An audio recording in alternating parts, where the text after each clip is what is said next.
জীবনের অনেক সময় চলে গেছে না অন্যের দোষ ধরতে ধরতে? ওই সময়ের 10 ভাগের 1 ভাগ সময় যদি নিজের দোষ খুঁজতে লাগতাম, অনেক পরিবর্তন হয়ে যেতাম আমরা।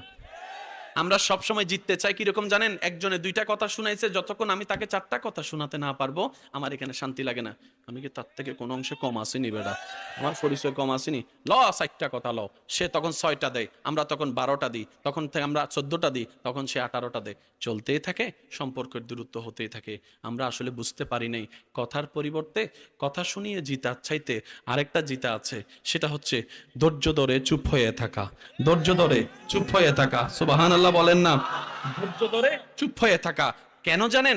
কারণ বান্দা যখন উত্তর দেওয়া শুরু করে তখন আল্লাহ তাআলা কথা বলে না, আর বান্দা যখন আল্লাহর সন্তুষ্টির জন্য ধৈর্য ধরে চুপ করে থাকতে থাকে, আল্লাহ তাআলার রহমত একদিন তার পক্ষে কথা বলা শুরু করে। সুবহান।